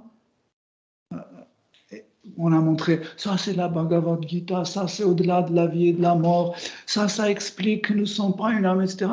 Et puis, c'est qui? J'ai dit, vous savez, ça c'est Dieu la personne suprême. Ah, beau. Il a pris, il a amené, il a mis sur son commode comme ça. Il a dit, c'est combien? J'ai dit, c'était une petite somme. Et elle a donné, elle était tellement contente. Le contenu, je suis sûr que ça ne lui intéressait pas, mais finalement, elle a trouvé Dieu, il est beau, ça lui plaisait. Elle a pris comme ça. Ouais. Ça, c'est les plus chanceux, les gens les plus chanceux. Parce que les autres 4 cas, en fait, il doit passer, il doit souffrir, il doit pratiquer pour que Krishna leur plaise, enfin. Donc, ils sont plus chanceux. Donc, dire que les néophytes sont privés, ça dépend de quel néophyte. Parce que là, si on parle des 4 autres cas. Hein? Les 4 autres cas, dans ce cas-là. Si on prend ces 4, si on ne prend pas le 5e cas qui est assez exceptionnel. Oui. Les Les autres cas les plus chanceux, c'est ceux qui veulent connaître la vérité absolue. Les curieux, un peu moins. Les Kumars, un peu. Hein? Les Kumars, c'est un peu le même principe. Les Kumars, c'est ceux qui voulaient connaître la vérité absolue. Et c'est ça qui les a menés à Vrindavan. À Goloka. À Vaikuntha. Le cas des curieux ont donc comme exemple, par exemple, Jiva Goswami donne comme exemple les sages de Naimisharanya. Parce que quand on parle de sages de Naimisharanya, vous savez qu'il y avait une énorme réunion des sages qui sont venus du monde entier, de l'univers entier, ils sont venus là. Et souvent, nous sommes convaincus que ces sages étaient tous des Vaishnavas. Non. Il y avait toutes sortes de spiritualistes présents dans la forêt de Naimisharanya. Il y avait même des impersonnalistes qui sont venus écouter. Toutes sortes. Et eux, ils sont considérés comme les curieux. Même par exemple, Shaunaka Pandit, qui pose des questions dans Srimad Bhagavatam, il est considéré dans la catégorie des curieux. C'est un Vaishnava ou pas? Oui, un Vaishnava, mais un curieux. Parce que j'ai compris, un Vaishnava, c'est quelqu'un qui a le goût, qui a l'attirance pour Krishna. Oui. Peu importe ses connaissances. Oui. Mais en fait, il y a souvent des dévots, ils font ils se disputent un peu. Est-ce que Shaunaka Rishi était un Vaishnava ou pas? C'est un peu difficile de dire à 100%, parce que c'était un brahmana très qualifié. Aussi, il était un qui dirigeait, parce que les sages de Naimisharanya, ils se sont engagés pour faire les sacrifices pendant 1000 ans. Tu vois? Et en fait, si vous prenez les Puranas, pratiquement 90% des Puranas sont écrits sur la base de tout ce qui était discuté entre Shaunaka Rishi, Shukadev Goswami, Sutta Goswami, etc. Donc, tu vois, surtout Brahma Vaivarta Purana, par exemple, pareil, c'est Shaunaka Rishi qui pose les questions et Sutta Goswami répond. Là. Donc pratiquement toutes les Puranas en fait étaient racontés dans cet endroit et ceux étaient des curieux parce qu'il y avait tout type de curieux. Hein. Il y a en fait les dévots en fait partagent deux idées. Il y en a qui disent qu'en fait Shaunaka Rishi n'était pas un dévot, il est devenu un dévot pendant qu'il écoutait Sutta Goswami. Il y a une autre catégorie qui disent que Shaunaka Rishi était un dévot, mais il a posé ses questions pour les autres, comme Arjuna. Hein? Arjuna posait des questions pour nous tous, hein, même s'il connaissait les réponses, mais il posait des questions. Tu vois, il y a cette catégorie. La catégorie de, de ceux qui veulent le plaisir, avoir plaisir, le sens, etc. On donne comme exemple, par exemple, Dhruva Maharaj.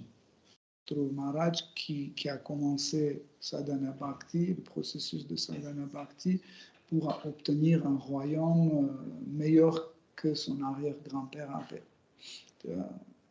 Encore plus fort que Seigneur Brahma.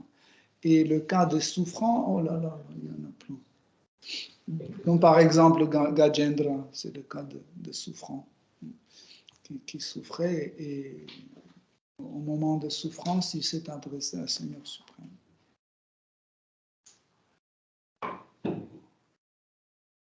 Si vous avez d'autres questions, des commentaires. C'était juste pour revenir un peu à la question du Jiva Prana. Au final, je veux dire qu'on a cette tendance à se mentir à soi-même, surtout au début, mais ça peut durer très longtemps ce début. Au final, on se déguise d'ego et on se, comment dire, pour maintenir notre propre mensonge, on utilise tous les éléments extérieurs possibles, même extérieurs, pas que visuel, au sens extérieur physique, mais même on lit, on étudie, tout ça, mais juste pour se prouver quelque chose qui n'est pas là. En fait. Et du coup, comment on sort? Parce qu'on voit, parfois des gens, on ne comprend pas, on dit, mais regarde, cet homme, il a pratiqué 40 ans la conscience de Krishna, il avait pris sannyas et tout, et d'un coup, d'une manière complètement absurde, tout change, et, je sais pas, il abandonne. Donc, en fait, on peut voir ce point plus philosophiquement et ne pas utiliser en nous-mêmes, on utilise les mensonges vers nous-mêmes, vers notre identité, etc. Non, c'est tout simplement, c'est que pour qu'on puisse agir dans la vie, nous devons avoir la perception de soi. Si on n'a aucune idée de nous-mêmes, on ne peut rien faire. La seule chose qu'on peut faire, on peut juste sentir la faim, c'est naturel, boire, dormir, se défendre, n'est-ce pas? Se défendre et avoir les relations sexuelles. Ces quatre-là, c'est tout ce qu'on peut avoir. Pour faire quelque chose au-delà de ça, il faut avoir une idée de soi-même pour faire une activité. Hein. Par exemple, si je veux, je ne sais pas, acheter une perceuse, hein, je dois avoir une idée qui je suis, qui a besoin d'une perceuse. Sinon, pourquoi je dois aller acheter? Donc, je m'identifie avec quelqu'un qui a une maison et qui a besoin d'accrocher un tableau. Je me sens comme un possesseur d'un tableau qui en fait me pousse à aller acheter cette perceuse. Pareil, pour pratiquer sadhana bhakti, je dois m'identifier avec un prakta. Sinon, je ne vais pas faire ça. Comme par exemple, si je m'identifie avec un danseur, le matin, je me lève, je commence à faire des pas de danse, etc. Je m'entraîne. Si je m'identifie avec un boxeur, je me lève le matin, je commence à boxer. C'est pas comme ça que je suis un boxeur. Je pense que je suis un boxeur, je me lève le matin, je commence à danser. Non. En fait, mes actes correspondent à mon identification, qui vient de ma perception de soi, de mon faux ego. Okay? Donc, pourquoi on dit le faux ego? C'est qu'on peut le changer. C'est pour ça qu'il est faux. S'il était un vrai, on ne peut pas le changer. Le vrai, il est intouchable. On ne peut pas le modifier. Le vrai ego peut seulement mûrir. C'est tout. Le seul changement appliqué sur le vrai ego, c'est la maturité. C'est qu'avec le temps, ça devient plus mûr. Mais changer, par exemple, prendre une pomme et la transformer en une banane, impossible. Okay? Mais le faux ego, on peut transformer et choisir ce qu'on veut. Par exemple, un jour, je décide de devenir un brahmana et je reçois l'initiation brahmanique et je m'identifie avec un brahmana. Mais quand j'étais un chien, je m'identifiais avec un chien et je n'imaginais pas que je peux devenir un brahmana. Et là, je dis, oh, je suis brahmana. Et après, je ne sais pas, je lis dans Chaitanya Charitamrita que personne ni brahmana, ni shudra, un vaishnava n'est pas ni ça, ni ça. Après, je dis, pourquoi je m'identifie avec un brahmana? C'est absurde, je dois m'identifier avec un dévot. Donc, cette identification, plus cette identification est correcte, meilleure est ma pratique. Par exemple, si ma perception d'un dévot est telle que le dévot se lève tôt le matin, en se levant, il prend sa douche, il commence à chanter ses tours, il médite sur Seigneur suprême, etc., etc., je commence à faire selon ma perception. Si j'ai une autre idée de dévot, par exemple, quelqu'un, je ne connais pas qu'est-ce que c'est un dévot, et quelqu'un me dit, en fait, le dévot doit se lever le matin, prendre une tasse de café avec une cigarette, mais fais attention, Marlboro, seulement Marlboro, et rien d'autre. Donc, il boit ça, et il doit s'asseoir en lotus, et ils doivent prendre la main gauche, ça doit être le café, main droite, c'est Marlboro, et il ne faut pas faire plus que 3 gorgées, 3 allers-retours. Après, il faut faire 3 avec la cigarette. Après, de nouveau 3. Oh, ok, je commence, parce que dans mon idée, la perception de dévot, c'est telle, et je fais comme ça. Pourquoi on étudie le cas des bhaktas? Pourquoi dans Srimad Bhagavatam, il y a la description d'activité des dévots pour qu'on puisse comprendre qui est le personnage de dévot et on s'identifie. Moi, je suis un dévot. Donc, dès qu'il y a une mauvaise pensée, je ne sais pas, je pense au jeu d'hasard ou à une intoxication, etc., tout de suite, je dis à moi-même, ce n'est pas tes pensées, parce que toi, tu es un dévot.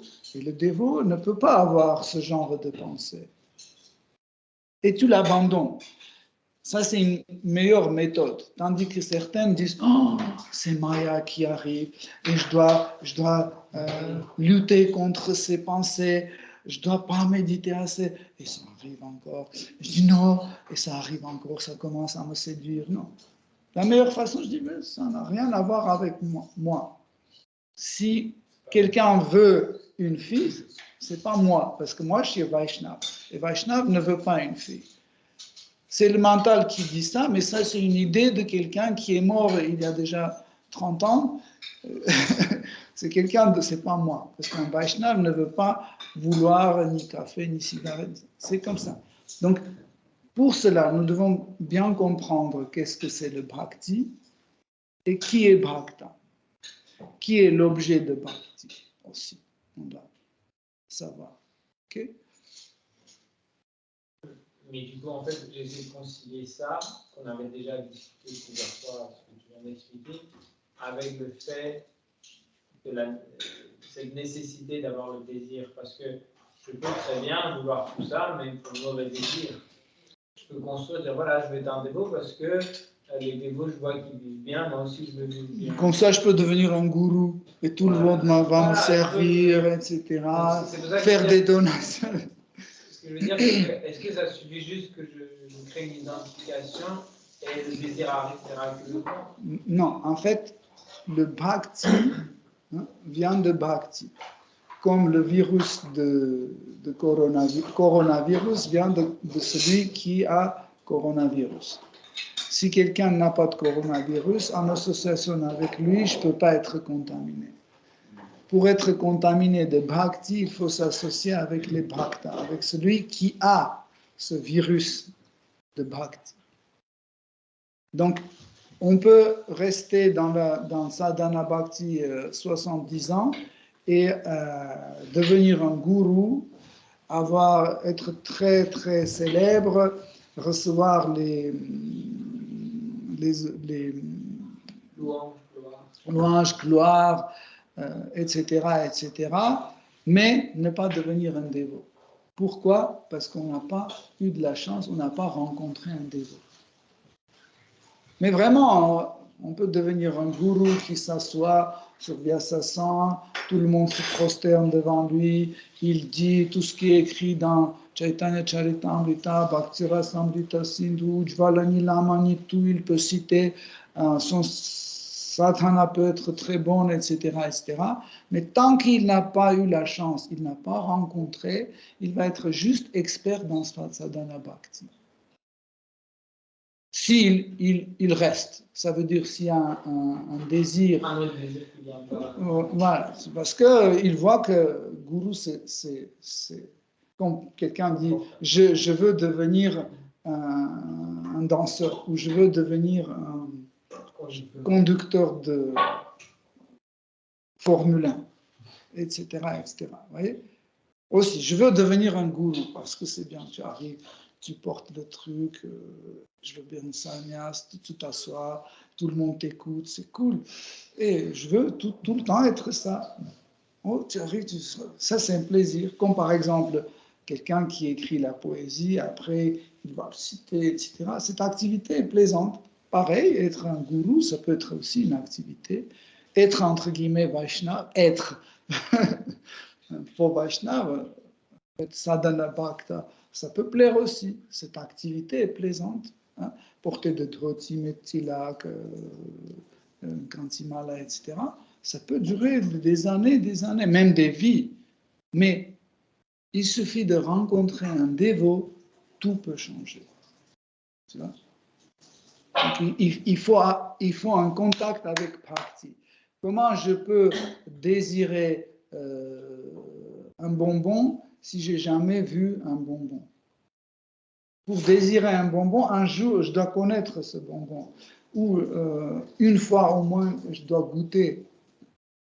Oh, ça c'est bon. Et même si bonbon n'est pas là, je sais que c'est bon. Je dis, ce sera bien d'en avoir un. Parce que j'ai eu de la chance de contacter ce bonbon, le sucre, je connais le goût. Pareil, pour manifester le désir d'avoir un bhakti, il faut qu'au moins une fois, je rencontre un bhakta.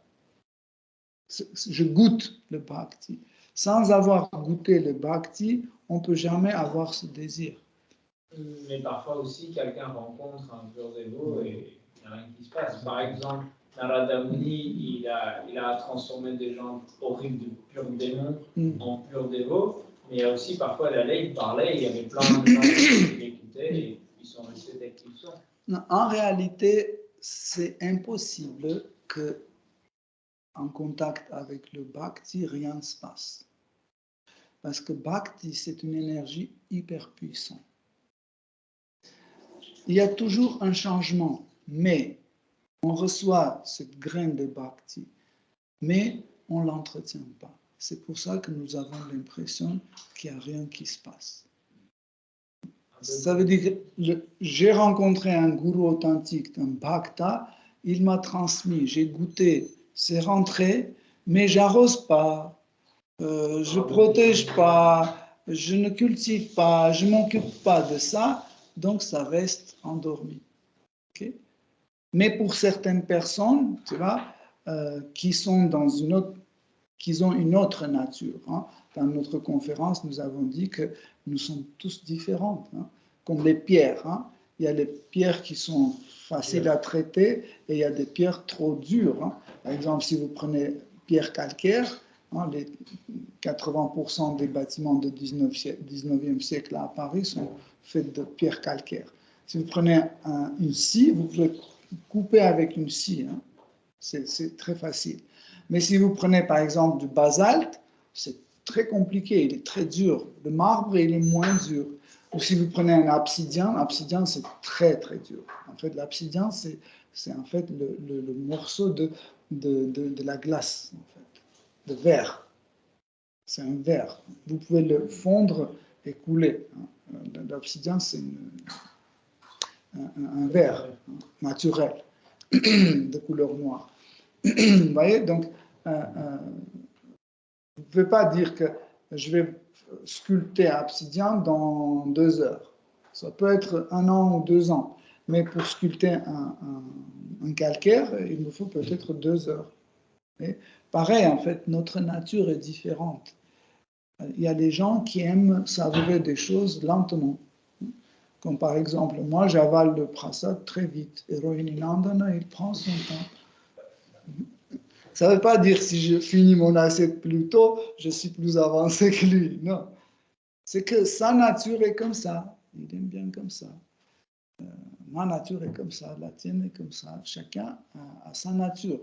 Et pour ça qu'en fait, quand on rencontre un dévot et on reçoit cette graine, chacun a son tempérament. Il dit, oh, j'ai déjà ce grain. Oh, tranquille, il est là. C'est pas la peine d'être pressé. Ça va venir doucement. Doucement, c'est pas la peine de se précipiter. Et les autres, il y a d'autres types de nature. Dès qu'ils reçoivent cette graine, ils sont inquiets. Oh, qu'est-ce que je dois faire pour que ça pousse? Qu'est-ce que je dois faire pour que ça pousse? Ah, dites-moi, quelle eau je dois utiliser? Quel engrais? C'est différent. Est-ce que ça veut dire que... Dernière question. Ça veut dire que...